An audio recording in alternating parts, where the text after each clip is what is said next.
Look what Jeffrey's holding on the left side of his green screen. It's Bounty Bob Strikes Back for the 7800, yes. And in front of me, the ZX Spectrum Next. Not compatible, I know. But I thought it was a great idea to... do you see this? The on-off switch. Find that still weird. Probably you ZX Spectrum guys think I'm weird, and that is perfectly normal, but hey. I thought it was a great idea to load this game up on different systems and see how that looked in the past, back in the day. Although the 7800 one is a new release. It was a homebrew, now officially licensed by Atari, whatever. I'm recording in 50 FPS, guys. And the ZX Spectrum Next has a way to switch on boot, but I forgot how to do that. I haven't used this device in a while, man. It's great to see it back on the screen. Is it here? Yeah, frequency. There is a way to do this on boot up, I remember. I did a 50 Hz HDMI boot up thing, holding a certain combination or whatever. Let's load up the file. I got a loud. I got a compressed tape image from somewhere. Should be over here. Bounty Bob Strikes Back. This thing is probably going to take a while to load, guys, so stay with me. And it's also going to generate some nice sounds soon, which I will tame down, so that you can still listen to the bare essentials music. But do I normally also put in there good night, because those are things I've recorded, and they are now in my editing archive. So I have 4 songs I can switch back and forth between two. Or I can also play some of my own things I did, like a Martin Galway cover of Parallax. There you have it, the sounds. Now, this is still okay-ish. I mean, I had a Commodore 64 with a tape deck that made these sounds, but less emphasized. These are a bit harsh. So we tamed that down in editing, yes. By the way, guys, we do uncut playthroughs and loading and everything uncut. I try to refrain from editing too much because some people don't like that. When I started YouTube, I was like editing like crazy. But apparently this works better. I follow what works better for you guys. I mean, essentially, I want as many people, of course, to watch. So I want to make the experience as enjoyable for you guys. So just playing with that. It's been a journey recently. But having a good time again, guys. Doing retro shit again. I missed it. I really missed it. I was doing Valheim and stuff on the Two Push Brothers channel. Look at Bounty Bob. Oh man, he looks so cool. Now forgive the green screen effect. You can see through the box, right? But you can also see Bounty Bob still. So that is how he looks now in what some artist made him out to be doing the cover art for this one. I have no clue what the original cover art was like back in the day. I completely missed this game as a kid. I only had the Commodore 64. The game is on the Commodore 64. We will explore that after this one. And then we will boot up the Atari 7800. And we're just going to feel the differences. I'm not there to judge any of these versions. I know the ZX Spectrum version, this version, the hardware capabilities were a bit less and stuff. It can still be an impressive game for the machine. Or not. And then I will also not judge that. It's not even a really beautiful game or something. But there's something to it. It's one of these tough as nails platformers from back in the day, single screen with a really great level design, I have to say. But usually there's like only 1 or 2 ways to do things and pixel perfect jumps here and there, and oh man. These things get the raging Jeffrey going sometimes, yes. It's a long load, I know, guys. I will put timestamps, of course, in the video, so if you don't want to hear me blab and listen to this awful sound with cool music, you can always skip ahead to a new timestamp thingy and see what each game looks like. The video will perform less, I know, but hey, as long as you guys have the best experience again, right? Yeah. Cheers. Some coffee. Yeah. The Atari 8-bit had the original of this game, which I can't really boot up right now, I think. Well, at least I don't have the research to back it up, but this is an FPGA machine, guys, just like the Mega 65. It can theoretically load different systems. I haven't never done it on this one. And on the Mega 65 I've only been reconfigured to be a true Commodore 64. True, between quotes, because it's hardware emulation. But you should think it is possible, theoretically, I think, to load up an Atari 8-bit on the ZX Next or the Commodore Mega 65. Hey, we're in the game, guys. Let's enjoy the intro for a bit. How the birds seem to build up the screen. I remember seeing birds on the 7800, yes. I don't remember them doing this, but maybe it was really quick, and I only played it once. There's a video, I can link it free of my other hand, over there.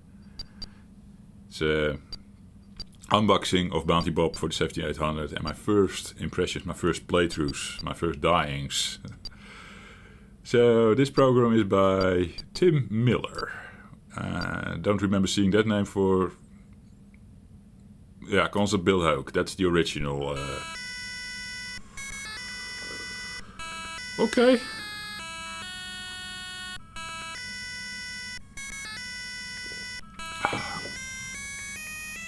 It has this...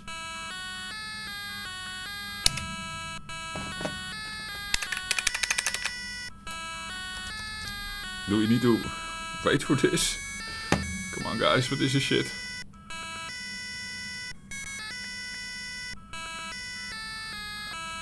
I really can't tell if we can skip this or not.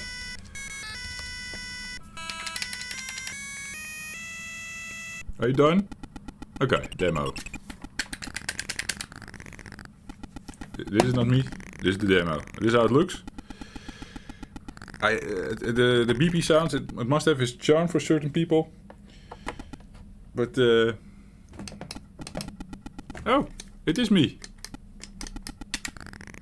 But he's sort of auto-walking. Oh, what's happening? No, it's not me. Now it is me. And now it is not me. Someone else is playing for me. Could it be the joystick is misconfigured? Start. Now it's good. I don't know how that works. Okay. Funny first impression. Okay. Now we have to paint in the level. We established that from the Atari 2600 Plus play of 7800 game there. Yes. Yeah. The same jump concept is there. You can go up and then you can still choose a direction mid-air. But after that you are locked in, as you can see. Ooh. I like that animation where you die. Oh, that's cool. That is cool. Let me get the hang of the controls for a bit and see then do a proper playthrough and see... Oh, playthrough. On the Atari I could manage to get to level 3 on my first playthrough. I don't know, that's probably average for a player like me. Nothing exceptional. But let's see if we can at least replicate that... how to say? That performance on each of the versions today. Otherwise we don't have a feel for the game, right? Maybe... Should I continue now? I seem to be doing it. I said about losing that one life earlier. Right. I also don't want to make you guys wait with my uncut playthroughs and shit. Eh? Nice.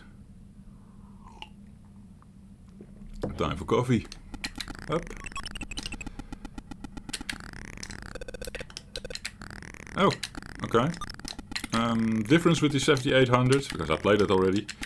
In the elevator, you first have to push the button on 7800 to unstuck yourself from the elevator.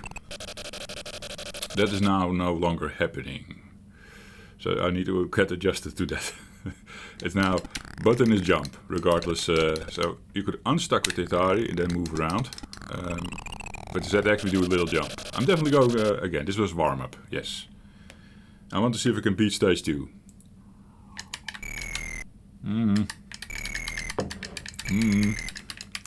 Can we exit this? There's something on the side there. And need food.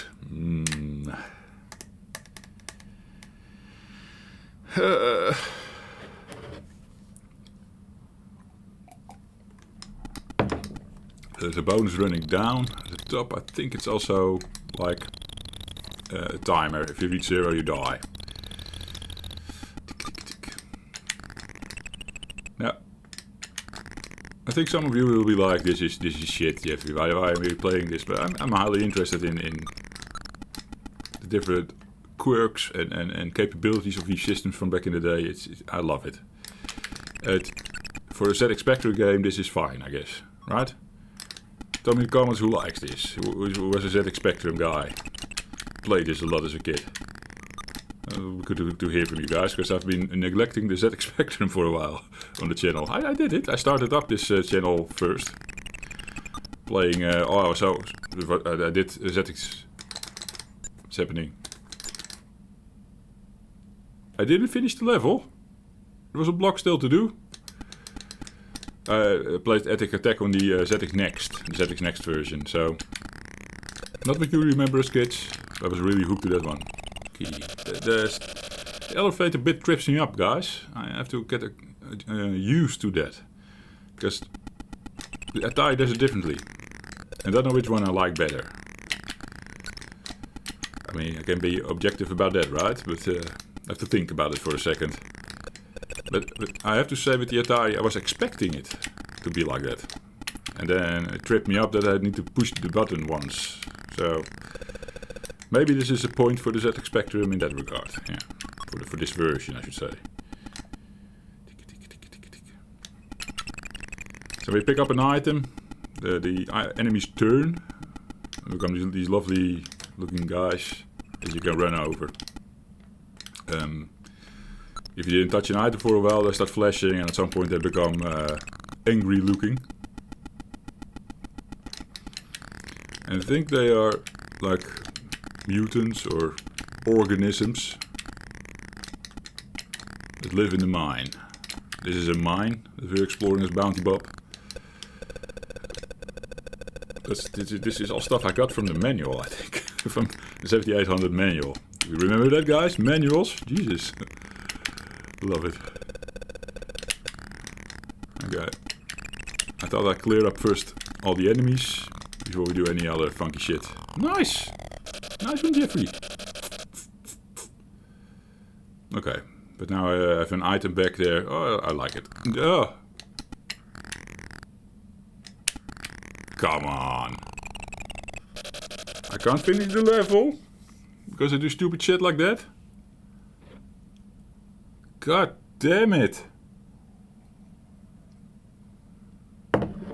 I was almost there. You know, I have it in me. Sorry for not being able to show you level 3 of this awesome game.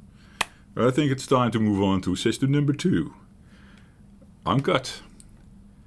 Powering down the machine. Pulling out the HDMI. Pulling out the... Actually, I'll leave this one in always. And then I'll pull out the power brick thing block. It's a bit of a mess here. Because I've a lot of wires going here.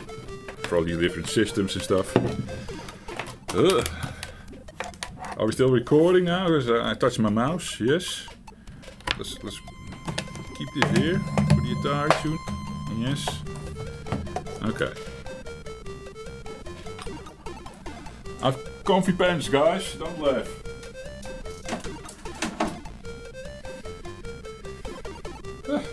The Mega 65. I've 2 joysticks attached indefinitely with this one. Because one of my ports is, I don't know, breaking down already or something from inserting and exerting. From pulling a plug and inserting another plug, and what am I doing with this thing? So, to prevent further damaging, I keep both sticks in now. The Commodore 64 has that problem as well, that like you need to often swap from port 1 to port 2 with the early games. Later on, player 1 is usually port 2. You don't swap that much anymore, but the games that I've been testing, a lot of port swapping. So my port 2 is a bit funkied up. I'm sad about that. Back in the day with the Commodore 64, I had a couple of repair jobs in the computer shop. Looking for the power thingy. It should be around here. There it is. So, brought my Commodore 64 a couple times to the computer store. The one that I talked about in Toy Bazaar. Covered that on the channel. I went back to my childhood. I got a bit emotional at that one. Because, it reminded me of all these things. But that computer store would fix my Commodore 64 ports, and sometimes they did it for free even, because they knew my dad, or the guy was someone from the family side of things, yes. Okay, got that out of the way, put this one up. This one is already 50 FPS, we know that because I set it up like that, and I know how PAL sounds in a lot of games, yes. So it's always 50 for me, this one. I'm thinking now, I left a D81 image of Bob, like this. I can mount it like this. So we can test if it will play with the Mega 65. I never tested this game on the Mega 65. If it fails to load up on the Mega 65, it's by the way Commodore 65, reimagined. If it fails, we can also use the FPGA to make this a Commodore 64. This is a command that the Commodore 128 users might know.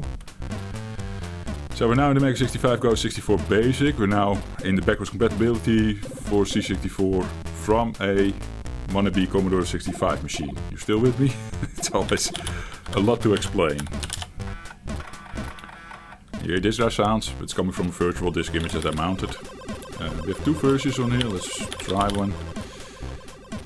2010 is not the year that this Bounty Bob was released. It was released in 1985. And I think I saw the ZX Spectrum version earlier in 1984. I don't even know when the original came out. But it's all on the game concept of Manic Miner and shit. Others will say Miner 2049 or something like that. I didn't play that one either. Didn't play Bounty Bob. I didn't play... I'm lost even. 49er, that one. I did test Manic Miner, that's for me the original, I don't know why. And there was a Manic Miner wannabe on the C64 as well, that I forgot the name of, but I have it somewhere in my archive. That I will probably revisit at some point. Which was really shitty, tough as nails, but I played it a lot back in the day, and I could reach stage 3 as well. So that's the thing with me with these kind of games maybe. Stage 3 for Jeffrey and never done. So far, this doesn't seem to work on the Mega 65, but hey, this could be like a crack throw or something not working. That happens. So we'll give the other one also a shot, because this is not going to work. Also, by the way, I need to take a quick look if you guys hear all the audio. I can't really tell now because there's no real audio in the system, but I already see sort of an analog signal coming in. That's good. That's the downside of having to switch these machines. My configuration can sometimes mess up, of course. So let's mount Bob again, because I think the mount is lost on reset. Go 64, yes. Let's load the first item that was on the disk. See what I did there the first time. Loading the second item. So I knew I could do this one if one would fail. I haven't really loaded it up at all. Actually, my ZX Spectrum was already sitting in front of me, and then I took out the SD card from my Mega 65 sitting over there. Put these things on. I know what I'm doing, of course, so it's like, we'll give it the proper will it play on Mega 65. If that fails, now apparently this one also failed, then maybe it's not a crack throw issue, but just a game issue. I think these early crack throws don't have crack throws even, it's just sometimes they update the title screen. This game doesn't work on Mega 65 in its native state. Oh, we can hold on the no scroll key, and then I've been blabbing about FPGA. Now you can see a bit of FPGA magic. This is like an FPGA selection menu. And we have the C64 for Mega 65 core, which will configure the chip, the FPGA chip, to be like a C64, a proper C64, but enabling the joysticks and stuff from the machine. Even the disk drive would be an option. They don't support it yet, but if they support it, man, that would be great. So we mount drive, it says, because we're going to load a disk image for this one. I have it sitting in the 1985, I think. It's Bounty Bob, Jeffrey. You went over it. Let's. I don't know. Doesn't matter.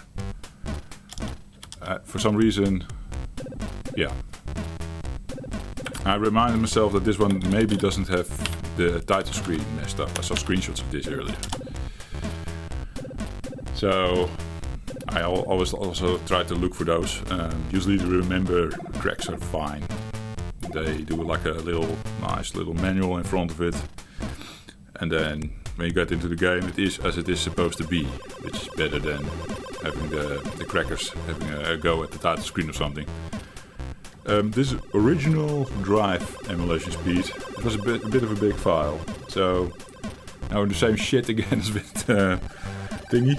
The ZX Spectrum Next, doing Bounty Bob there.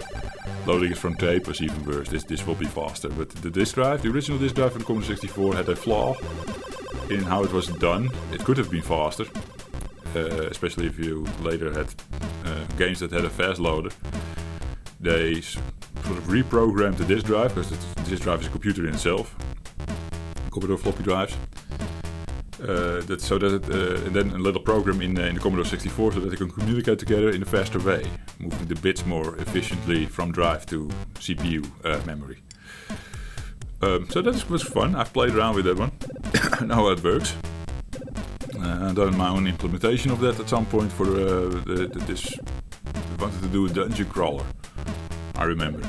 Or I wanted to do a dungeon crawler. I did it with my brothers. And they had less feel for that, I guess, and I wanted to get into the graphics stuff, and we all of us are not really into graphics that much. My music brother is somewhat, but hey. So that project never got from the ground, and then we started to do RPG. There's a really shitty version, I can link it. Volcano Towers, we called it. That one is on ice right now. It looked really promising, but the problem with that one is the scope was also a bit big. And then we wanted to do floppy images, and then someone suggested also do a cartridge version. I got it to work, that the game would compile for both card and floppy at the same time, which I was really happy about. But there were all those little bugs and stuff, and it was hard to test it all. And we said at some point, like, we need tools for this. Develop tools to write the game, if you know what I mean. And there it sort of stranded because my brother got his daughter. I already had a daughter and a son coming up.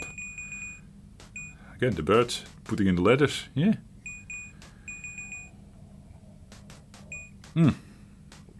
So yeah, that's why that project is on ice. As soon as I figure out how to free up my time, I have plans for that. And also the son needs to go to school, that will help. So that the house is less busy during the day. I'm checking now, guys, which one is my port 2. I think it's this one. Used to be, but the device is already a mess. That happens, yes. Ugh. Got it unstuck for a tiny bit. How do you say that? Somewhat. So, programmed by Bill Hoke. He did this one himself, I suppose. Okay.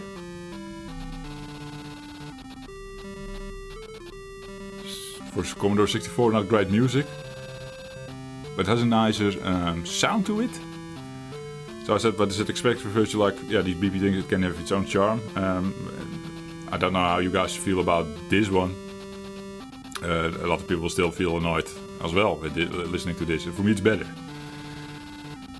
Not to bash on the games, or it's just system capabilities, and I grew up with this sound. So, and here it didn't become nice. They upped the beeping. Holy shit. You guys can hear this, okay? I wanted to double check that. It's quite loud on my end. It probably also feeds into the microphone, but I can't really adjust that easily right now. So, is it port 1? Right now, yeah, it's port 1 then, I think. Yeah. Okay, odd. 1985 game, you would imagine they had programmed it to be port 2. Hey, all good. Let's see how it is on my trusty system. With my trusty clicky stick. It has the same feel, the same jump again. Oh man. Okay, there's a loss there. Just let's continue. We could probably fix that later on. Oh. I picked up an item, I should have done that. Again, the game over thing. The kill thing. Kill animation. Love it. It's even better than the Commodore 64. Ho!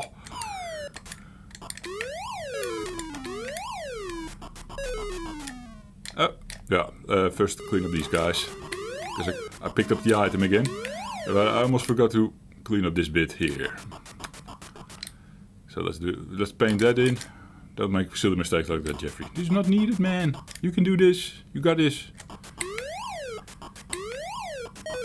Up. It's so easy. I don't know why I was struggling so much with the Atari 7800. Well, playing it there probably prepared me for this one. It will be amazing to see if I can now all of a sudden finish level 3 on 7800. It's nice that they kept the levels similar, right? You recognize the levels. They are copied from each other. There are little differences, I can imagine. Maybe also because of resolution, things are not as high or as low as they're supposed to be.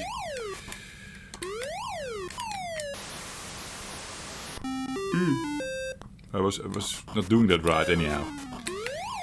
What I should have done is go down here, pick up this thing, kill these guys like this. Yeah.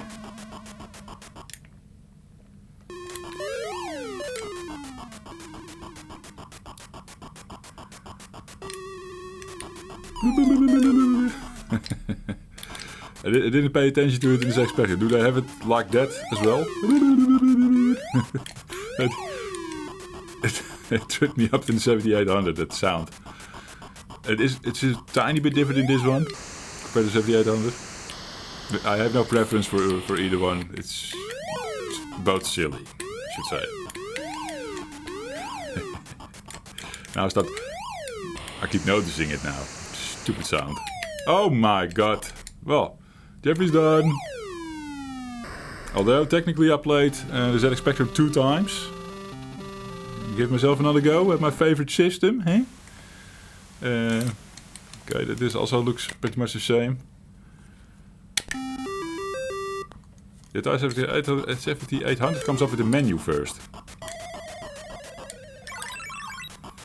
A menu where you can select the difficulty and stuff like that. I wonder if something like that is in this game. It could be, of course. We don't have a manual to check if there's a menu. Funky. Okay, we'll fix it later.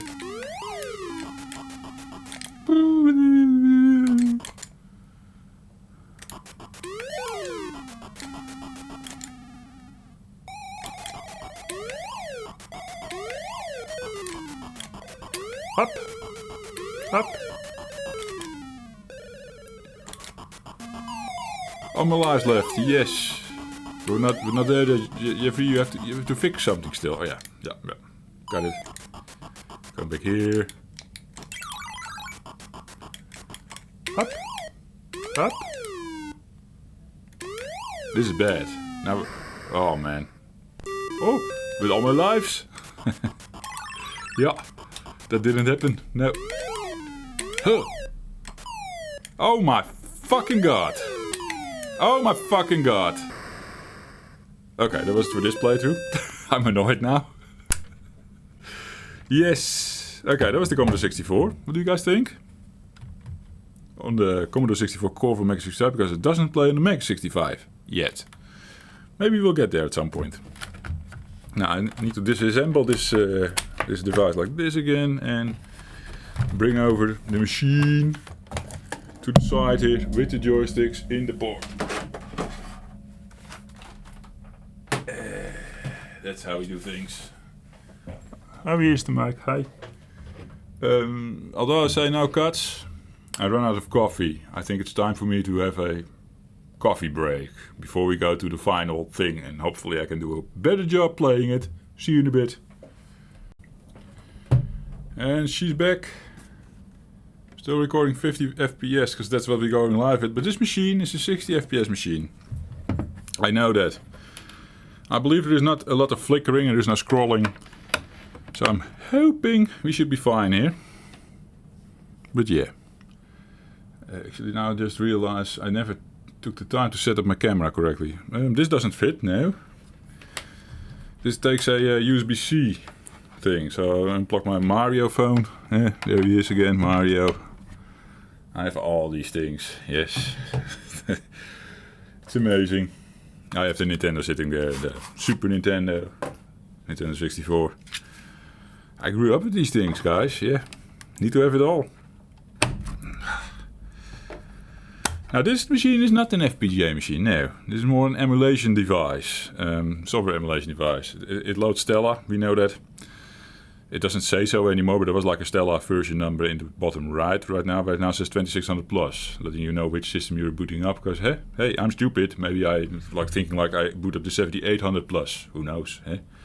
But no, Jeffrey, you're booting up to the 2600 plus, and there it is, Bounty Strike Back, loaded from this thing, dumped. It uses a dumper to get the ROM image into the machine, and then the Stella can pick it up, and they have these mappings done that you can still play with the clicky stick, for example. And last time I played Bounty Bob, I did it with the gamepad.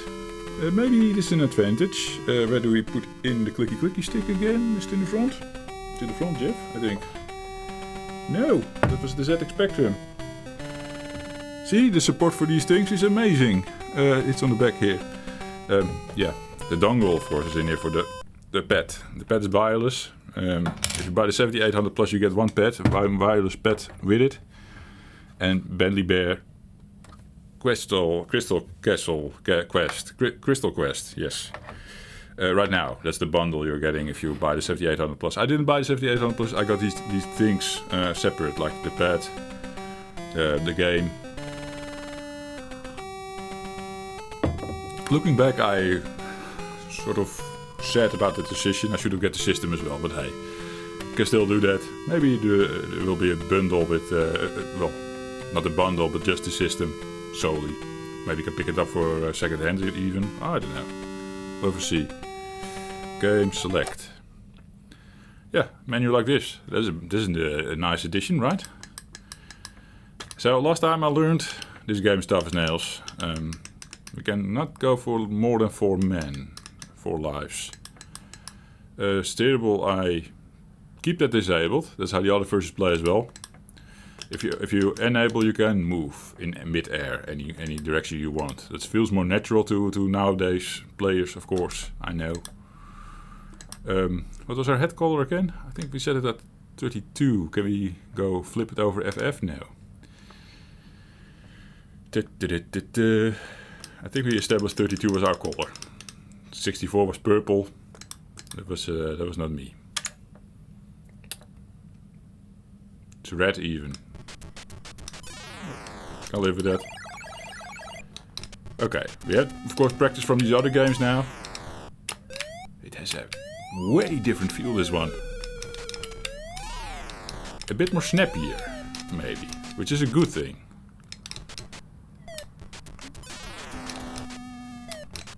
Yeah, I'm amazed. Actually, how tight that feels. That's sexual. Controls feel tight, yeah. Sort of ish. There was just one moment now that I was like, I did this before. I got scared in the previous playthrough as well. I think like, oh, he's hitting me. Is it like a little trifle?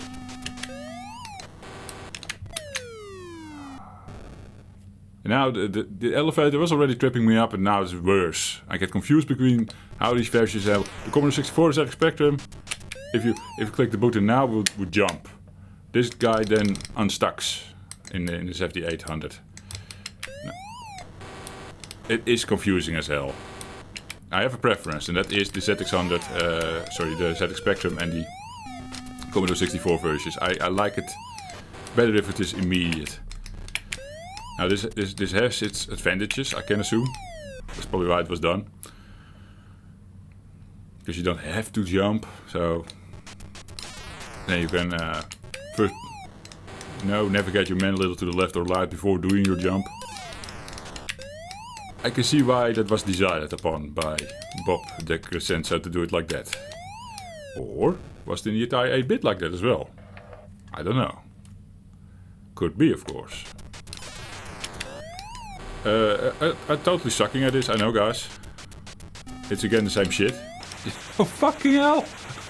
I didn't pick up the window cleaner. Well, two attempts for each system.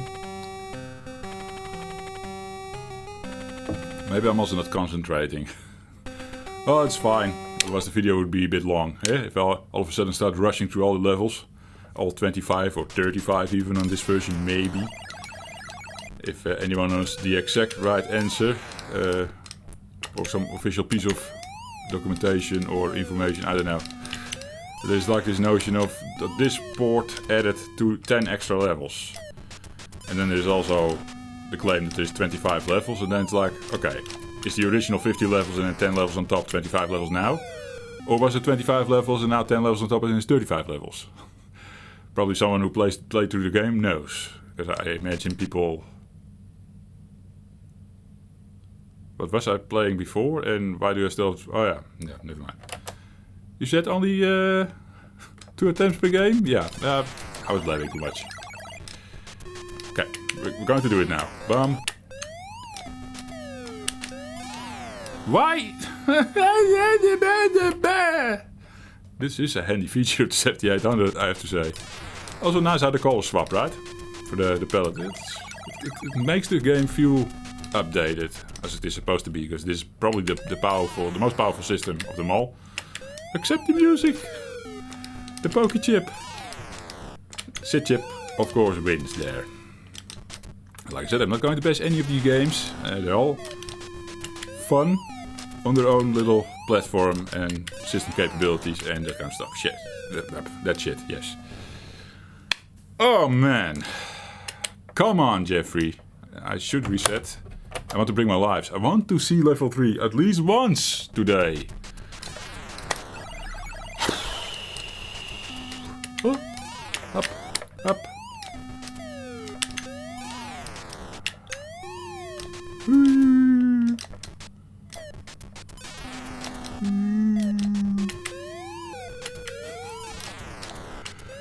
Oof.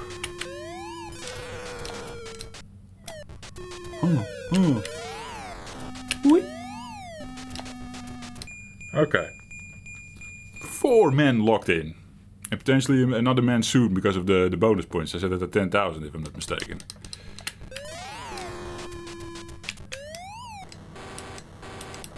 Let's do it how I envisioned this. Same one with this one. Just attacking these guys from the bottom. Using the item below them. Okay, don't know why I was... A bit finicky was the... It looked finicky what I was doing there, yeah. Okay, that was bad luck, I guess. It just turned. Did I get an extra man? I guess so.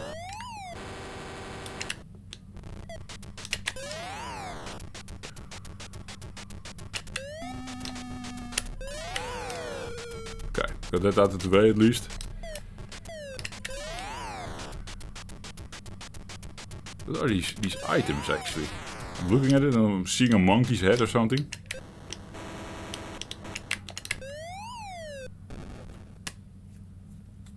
Man!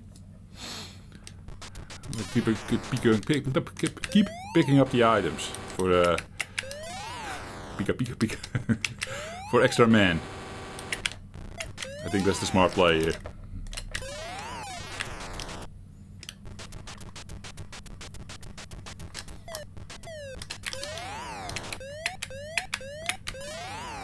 Okay, done. Start painting in the level again. Huh.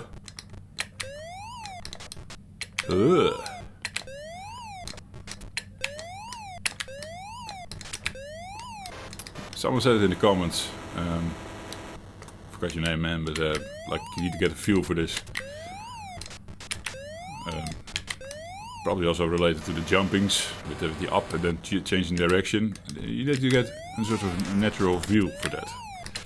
I can imagine that working like that. And once it clicks, you can do a lot of these things really easy. I can imagine that being a thing.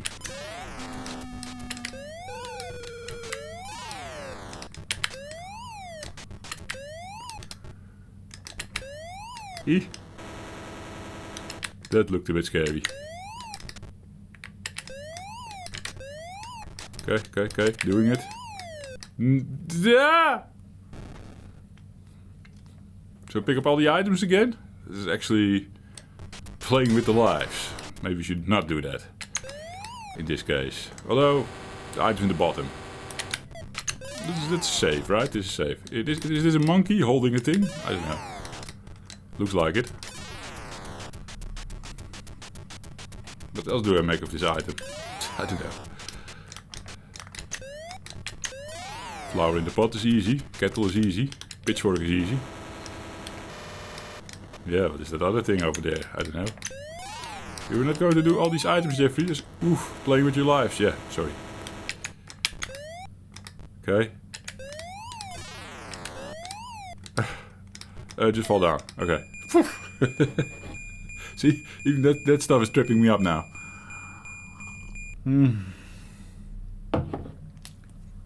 We're seeing level 3, guys. We can't fall down here, I know that. We do want... Oh, I need to do the tube now. That means I need to go back up. Tube is one way. But... if I establish it another way... it's like a... now it doesn't do anything, I think. And now it goes left. Okay. Let's fix our little mistake here. Or try to, at least.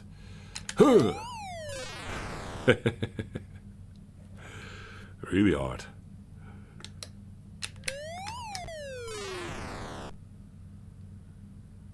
That one block? God damn it.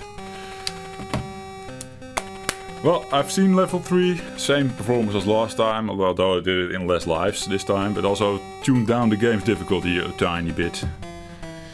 And I was able to do it on the Commodore 64 and the ZX Spectrum. I'm sad about that. And I cheated, because I gave this game multiple attempts with the reset button. But hey, that's how you play it. Well, which one is your favorite? Thank you for watching, and see you in the next video. Cheers!